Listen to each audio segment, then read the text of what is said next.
The sound didn't even register at first. It wasn't a clap. It was sharper, a crack that sliced through the polite hum of the Boston Charity Gala. Then came the silence. A wave of it, so absolute it felt like the world had lost its breath. My cheek flared, a searing heat that bloomed from my jaw to my temple. In front of 200 of the city's most influential people, my own father, Julian Croft, had just struck me. His face was a mask of cold fury, his eyes promising a world of pain if I uttered another word. The crystal chandelier above us seemed to mock me, casting 1,000 fractured rainbows onto my humiliation. He didn't just hit me, he erased me. Right there on the stage he'd built from my sweat and my recipes. It was the kind of moment that splits your life into two distinct parts: the person you were before and whoever you're forced to become after. If you've ever had a moment that completely shattered your reality, just tap the like button so I know I'm not the only one who's had to pick up the pieces. That horrifying silence, however, was born from the chaos of just a few hours earlier. Down in the belly of the five-star hotel, the kitchen was a war zone of steam, clattering pans, and shouted orders. I was in my element, or so I thought. As the unseen architect of the Shortith's kitchen, my family's celebrated culinary brand, this was my true stage. Every perfect canapé, every delicate pastry, every sauce simmering to perfection, it all came from my mind and my hands.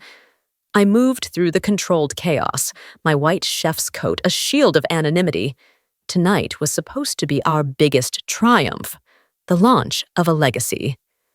I just didn't know it wasn't supposed to be mine.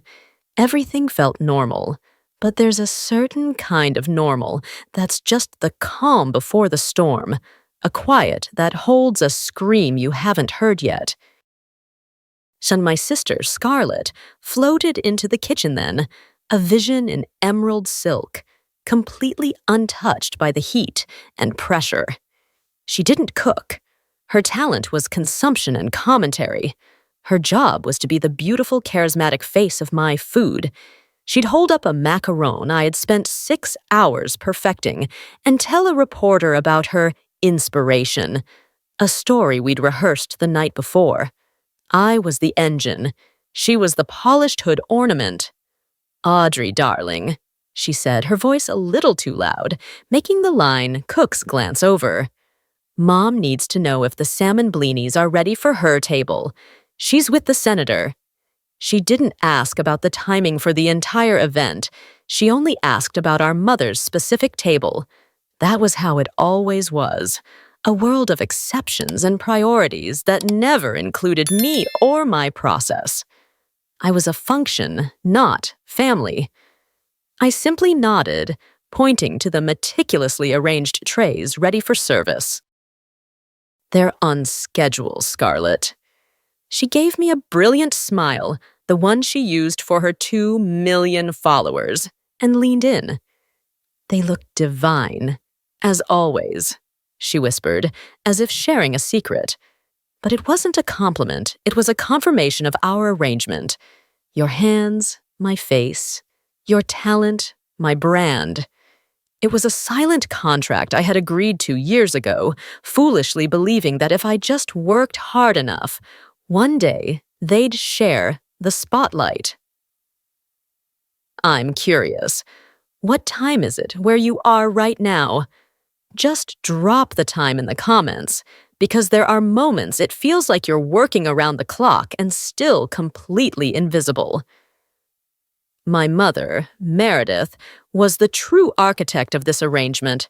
She believed society only had room for 1 star per family, and Scarlett, with her effortless charm, was a much easier sell than her quiet, intense older sister who preferred the company of simmering pots to people. She wasn't just my sister. She was my living, breathing, beautifully marketed replacement. The big announcement was scheduled for 9 p.m., right after the main course.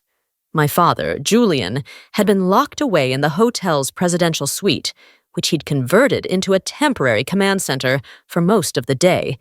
He called it closing the deal. I needed to grab the final plating diagrams I'd left in there earlier, a minor oversight in the day's rush.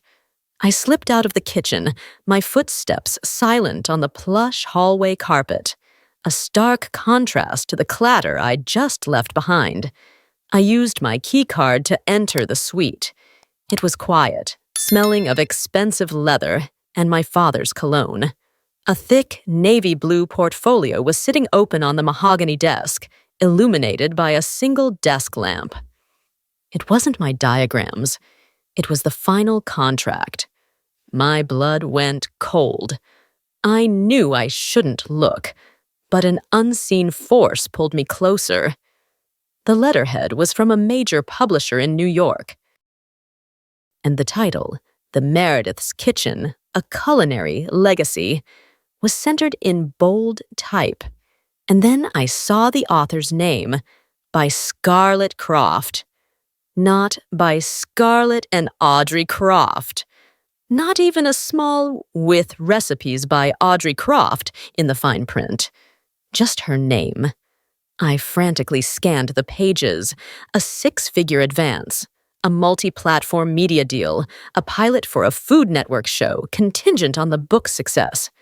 Page after page, a future was laid out in black and white.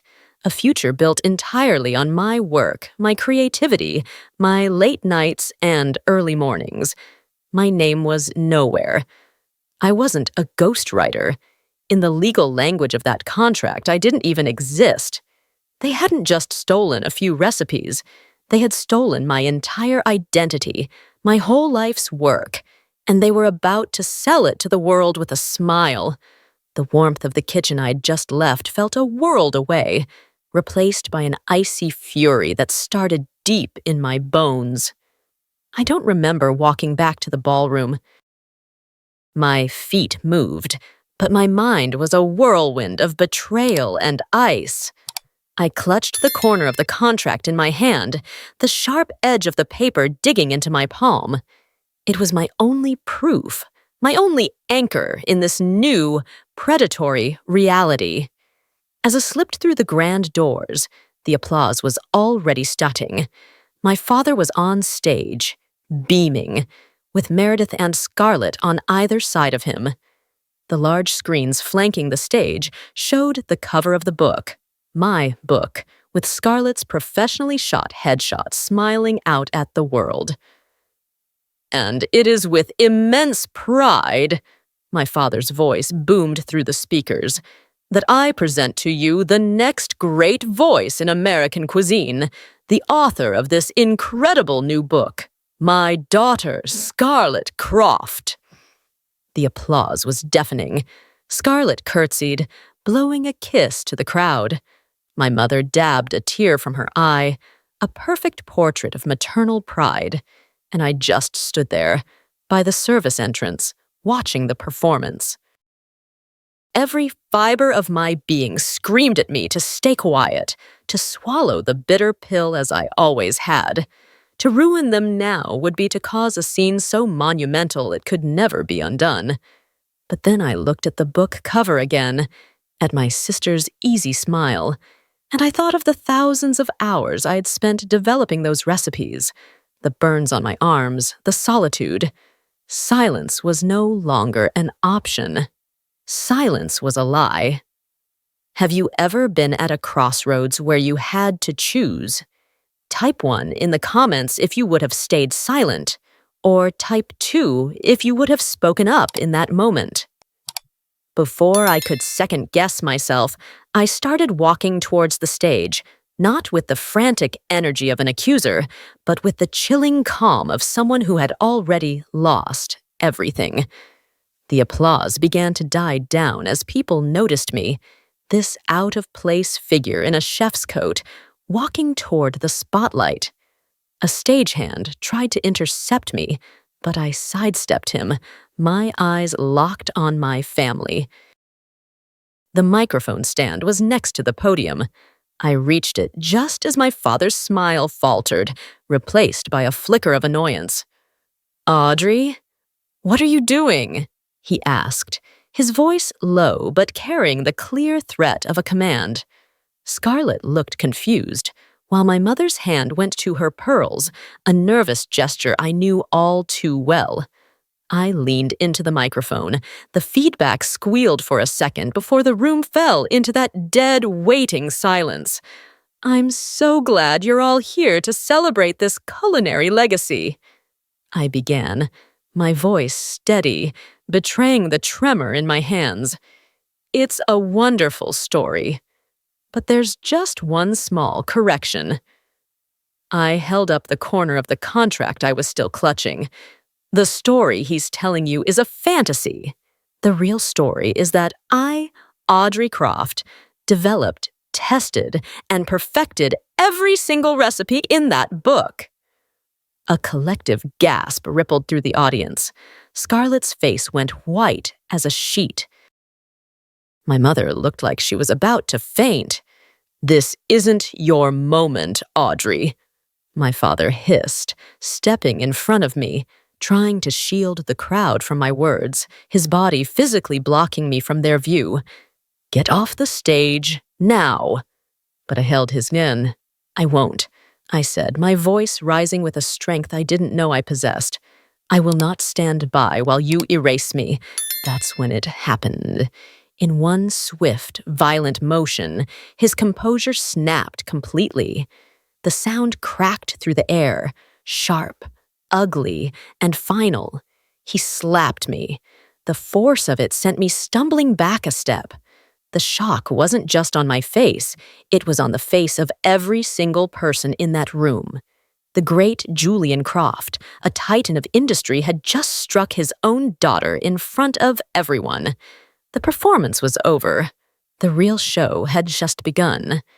My cheek throbbed, a dull, pulsing ache, but I barely felt didn't saw it. All the noise inside me had gone quiet.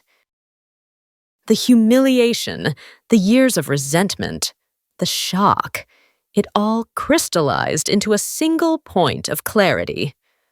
My father stood frozen, his hand still half raised, his face a mixture of rage and instant regret as he realized what he'd just done in front of his entire world. My mother, Meredith, let out a small, strangled sob. But I didn't look at them. I looked past them at my sister Scarlett, who was staring at me with a look of pure terror. She knew the truth was a contagion, and I was patient zero. I straightened my back, tasting a faint, metallic tang of blood in my mouth. I ignored the whispers that had started to ripple through the crowd and walked off the stage, not toward the exit, but toward the magnificent dessert table at the side of the ballroom. The centerpiece was a towering 5-tiered cake, my signature rosewater almond cake, the very one featured on the cover of the book. It was a masterpiece of delicate piping and crystallized rose petals. I picked up a clean napkin, dabbed my lip, and then turned to the head waiter, who was standing paralyzed nearby. In a voice loud enough for the surrounding tables to hear clearly, I said, "You should probably remove this cake from the display immediately." He stared at me, confused. I leaned in slightly and added, "The recipe, my recipe, uses a significant amount of almond paste. My sister Scarlett, the author of the book, she has a deathly allergy to tree nuts. It would be a shame if she accidentally ingested some while celebrating her triumph." The waiter's eyes widened in horror. A quiet panic erupted as he rushed to act. I didn't wait to watch the fallout. I simply turned and walked toward the grand exit, the doors held open by a stunned doorman, leaving my family to drown in the beautiful poisonous truth. I didn't stop walking until I hit Logan Airport. I bought a one-way ticket to the furthest place I could think of that felt like the opposite of Boston's polished marble floors, Portland, Oregon. 3,000 miles of distance felt like a good start. I arrived with one small suitcase, the chef's coat still crumpled in my bag, and less than $2,000 to my name. The first few weeks were a blur of cheap motel rooms and the constant dull ache in my cheek that had faded to a memory. The anger that had propelled me across the country had burned out, leaving behind a hollow exhaustion. I wasn't a chef anymore. I was just a ghost, haunted by a life that was no longer mine. To survive, I took the first job I could find, a line cook position at a small, perpetually struggling restaurant in a gritty neighborhood called The Forge. The kitchen wasn't a gleaming, stainless steel marvel like my family's. It was cramped, hot, and smelled of old grease and desperation. My coworkers were tattooed, overworked, and didn't care where I came from. All they cared about was whether I could handle the dinner rush on a Friday night. So I put my head down and worked. I chopped onions until my eyes burned, seared fish until the skin on my arms prickled, and scrubbed down the line until my knuckles were raw. I was anonymous again, but this time it wasn't by design, it was by necessity. I had escaped the gilded cage only to find myself in a different kind of prison, one made of financial desperation and obscurity. I'd love to know where you are all watching this from. Tell me in the comments what city or state you're in, especially if you've ever moved somewhere completely new to start over. It was a lonely, humbling existence, a world away from the girl who once commanded Boston's finest kitchens. Weeks turned into months. The rhythm of the kitchen became my life. Prep, service, clean, sleep, repeat. But something vital was missing. The fire that once burned in me when I created a new dish. The joy I found in balancing flavors. The simple love of the craft. It was gone. It had been replaced by the relentless shriek of the ticket printer and the pressure of getting plates out in under 12 minutes. Cooking was no longer an art. It was an assembly line. My hands moved with practiced efficiency, but my heart was silent. I was a machine, executing tasks I could do in my sleep, my creativity locked away in a part of my mind I was too tired to visit. All the pain and fury that had driven me across the country had curdled into a flat, gray apathy. One particularly brutal Saturday night, it all came to a head. The orders were piling up. The air was thick with smoke and the smell of burnt garlic. And a server had just sent back a perfectly cooked piece of halibut because the customer didn't like the look of it. I stared at the rejected plate, at the beautiful sear I had so carefully achieved, at the delicate microgreens I had placed just so. And I felt nothing, not anger, not frustration, just a profound, cavernous emptiness. In that moment, I realized my family had succeeded in a way a single slap never could. They had taken the one thing that was truly mine, the one thing that defined me, and they had broken it. The thought of quitting, of walking away from the kitchen for good and getting a job stocking shelves at a grocery store, felt less like a defeat and more like a mercy. For the first time, I truly believed what my father had told me, that without them, I was nothing.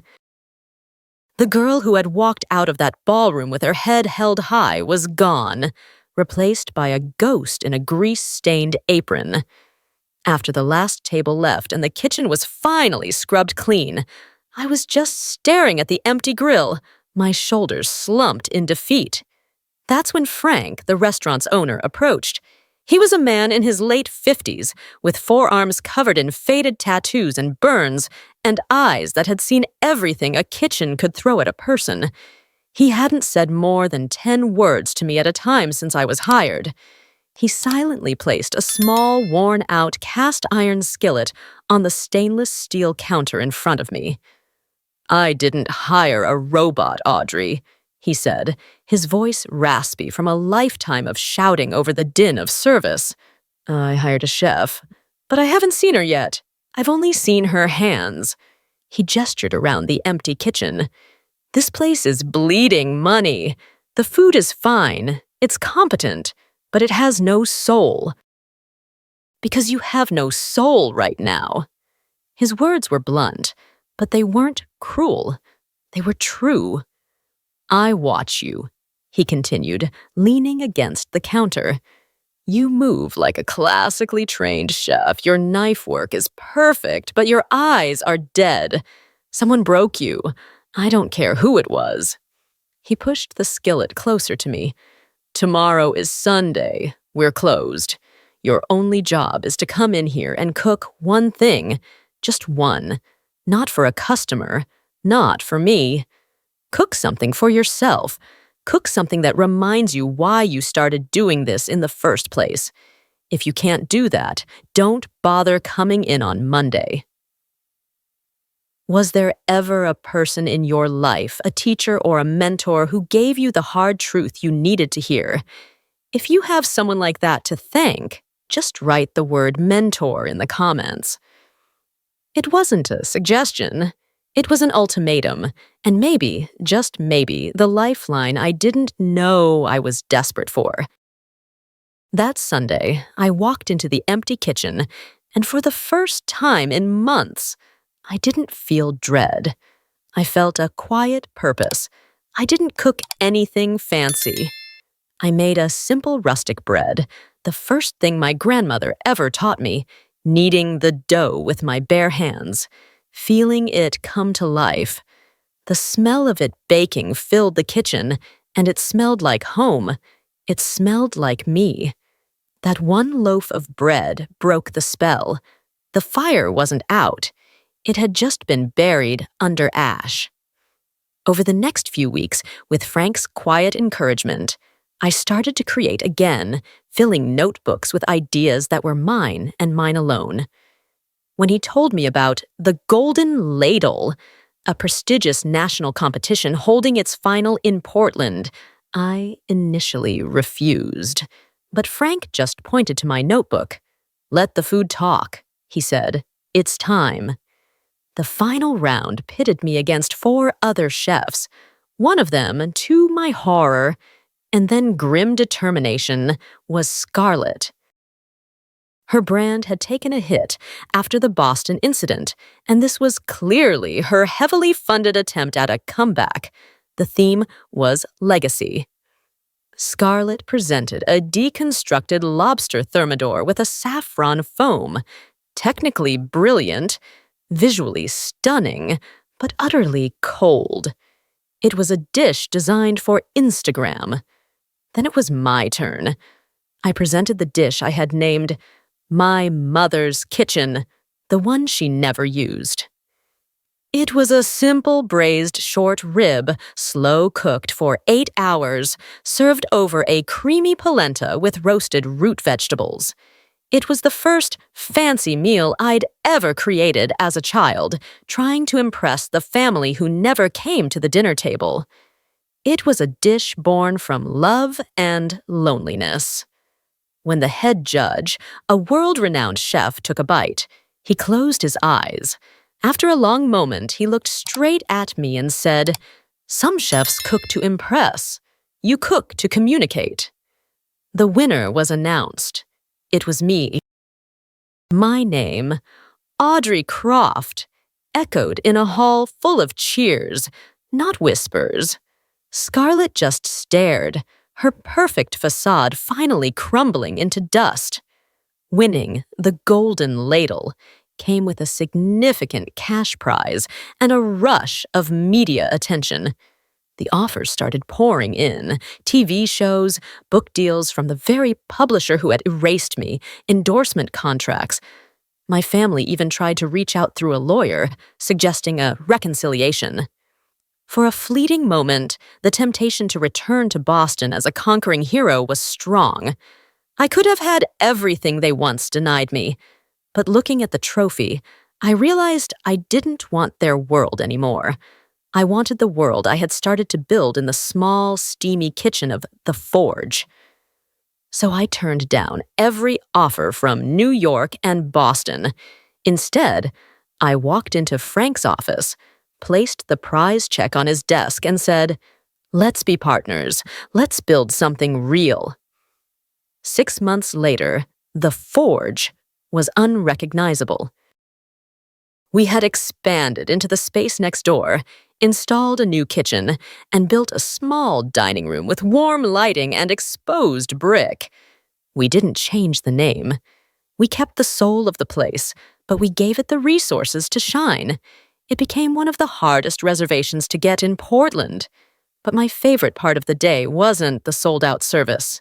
It was the family meal before the doors opened. My son, Liam, who I'd finally been able to bring to live with me, would be doing his homework at a corner table. The staff, the same tattooed line cooks who saw me at my worst, would be gathered around, laughing and sharing stories. Frank would be at the head of the table, looking on like a proud father. This was my family now. It wasn't built on bloodlines, status, or obligation. It was a family forged in fire, loyalty, and a shared passion, and for creating something beautiful out of honest ingredients. It was home. The other day, a magazine article called me one of the most authentic new voices in the culinary world. It made me laugh. Authenticity isn't something you find. It's what's left over when you burn away all the things you're not. For years, I thought my value was tied to my family's approval, to their name, to a brand I was forced to build in the shadows. I thought I needed their stage to be seen. But the first lesson of cooking is that the most important ingredient is integrity. You can't fake passion. You can't fake quality. You can try, but the truth always reveals itself in the final taste. My family built a beautiful hollow shell, and it shattered at the first sign of pressure. I learned to build my foundation on something real, something that could withstand the heat. My legacy won't be a glossy cookbook with someone else's face on it. It's in the quiet hum of this dining room. It's in the young chefs I now get to mentor in my kitchen. It's in the simple fact that my son, Liam, gets to see his mother not as a ghost, but as the owner of her own life. My father's hand left a mark on my face for a day, but the work of my own 2 hands now leaves a memory on the hearts of everyone who shares a meal at my table. And that is a legacy no one can ever steal. If you believe that your story, your work, and your truth are worth fighting for, then join us. Hit that subscribe button and become part of a community that knows the best meals are always served with a side of integrity. Thank you for listening to my story.